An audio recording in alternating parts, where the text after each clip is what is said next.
De nous connecter sur le Pocket. Nous allons essayer de nous connecter sur le Pocket Olax, le nouveau Pocket Olax. D'accord, donc on se connecte, on fait la recherche de Wi-Fi. D'accord, quand on est dans la partie de recherche de Wi-Fi, on va voir le Wi-Fi. On va taper le code 52.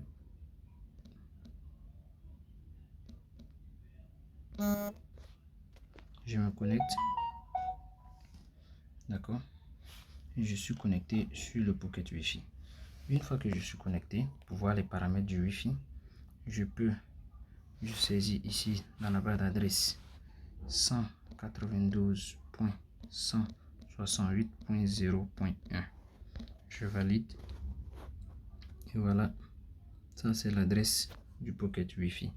Voilà, comme j'étais déjà connecté, c'est pourquoi sinon il allait me demander de saisir le mot de passe. Et quand c'est comme ça, on tape admin, ADMIN tout en minuscule. Et on a accès à cette page-là. Sur cette page-là, voilà, on voit la vitesse de téléchargement.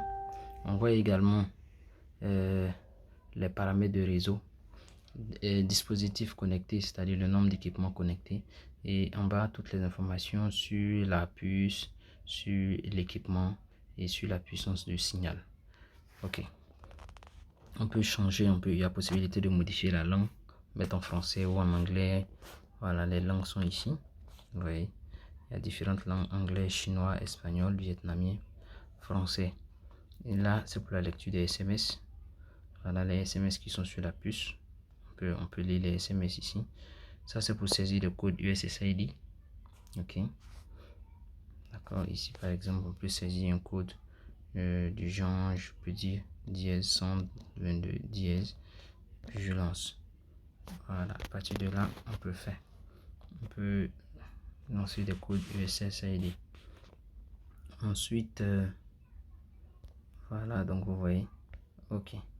Maintenant, à part ici, on peut également, dans les paramètres avancés, c'est là qu'on peut modifier. Voilà, là c'est la longueur, la portée du Wi-Fi. Ok, le routeur lui-même, on peut changer son adresse ici. On peut modifier les paramètres du pare-feu. On peut faire une mise à jour de firmware. D'accord. Si on a mis une carte mémoire à l'intérieur, à partir de là, on peut vérifier les différentes données qui sont sur la carte mémoire. Dans notre cas, on n'a pas mis de carte mémoire. Ensuite, on peut aller dans autre. On verra comment, voilà, on peut réinitialiser l'équipement ici. On peut le redémarrer. Et voilà d'autres paramètres. D'accord. Maintenant, paramètres rapides. Ok, là on peut définir la PIN. On peut définir le nom du Wi-Fi ici. On peut modifier le nom. On peut également modifier le mot de passe du Wi-Fi. Voilà, on peut modifier le mot de passe. Voilà, pour mettre un autre mot de passe. Ensuite, on applique les différentes saisies qu'on vient de faire. Une fois les saisies appliquées, voilà, ça prend en compte les nouveaux paramètres qu'on vient de mettre. Maintenant, nous, dans notre cas, on ne va pas toucher, donc voilà, on laisse. Soit maintenant, si on veut voir seulement les paramètres du réseau, mais là c'est en mode automatique, on peut sélectionner pour mettre choisir uniquement la 4G. Dans ce cas, on désactive d'abord la connexion à partir d'ici. Au lieu de on met off. Ok. Quand on met off, maintenant on vient dans les paramètres de réseau. Paramètres de réseau. Et puis en ce moment, on peut modifier. Voilà. Au lieu de mode automatique, on choisit si on veut en 4G uniquement ou bien si on veut en 3G. Voilà, parce qu'il y a certains endroits où la 4G et la 3G est plus stable que la 4G, ou encore la 4G est plus stable que la 3G. Donc dans ce cas, on essaie de sélectionner pour ne pas que le réseau puisse balancer. Voilà. Mais bon, nous dans notre cas, on va laisser en mode automatique. Ok. Et on revient, on active la connexion. En activant, voilà, on. Une fois qu'on a mis sur on, on se reconnecte. Ok, c'est reparti. Maintenant, si on veut voir les paramètres du Wi-Fi, à partir de là, on peut ajouter, on peut désactiver l'affichage du Wi-Fi.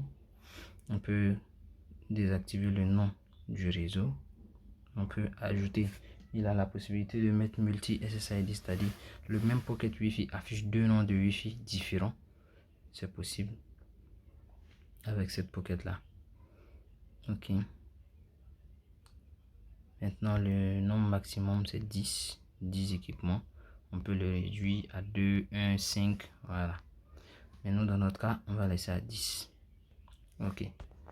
Maintenant, on peut créer un SSID invité. On peut aussi activer la fonction WPS qui nous permet de nous connecter à Pocket Wi-Fi même si on ne connaît pas le mot de passe. Ok. Wi-Fi Internet. Ok. Commutateur Wi-Fi Internet. Wi-Fi Internet, c'est une fonction de relais qui permet à la Pocket de pouvoir relayer le signal par Wi-Fi. Il reçoit le signal par Wi-Fi et puis il diffuse également par Wi-Fi. Voilà. Un paramètre avancé. Voilà, il va nous donner la fréquence d'émission du Wi-Fi. Il fait en 2.4G. Voilà, il fait 20 MHz. 20 MHz, c'est la fréquence qui est détectable par les téléphones. Ok, il fait aussi du filtrage d'adresses MAC. Voilà. C'est-à-dire que les adresses MAC qui seront ici sont les adresses MAC qui seront autorisées à pouvoir se connecter. Vraiment, c'est un Pocket qui est complet. Voilà, il a beaucoup de fonctionnalités. Donc, pour tous ceux qui en ont besoin, voilà, ils peuvent nous contacter.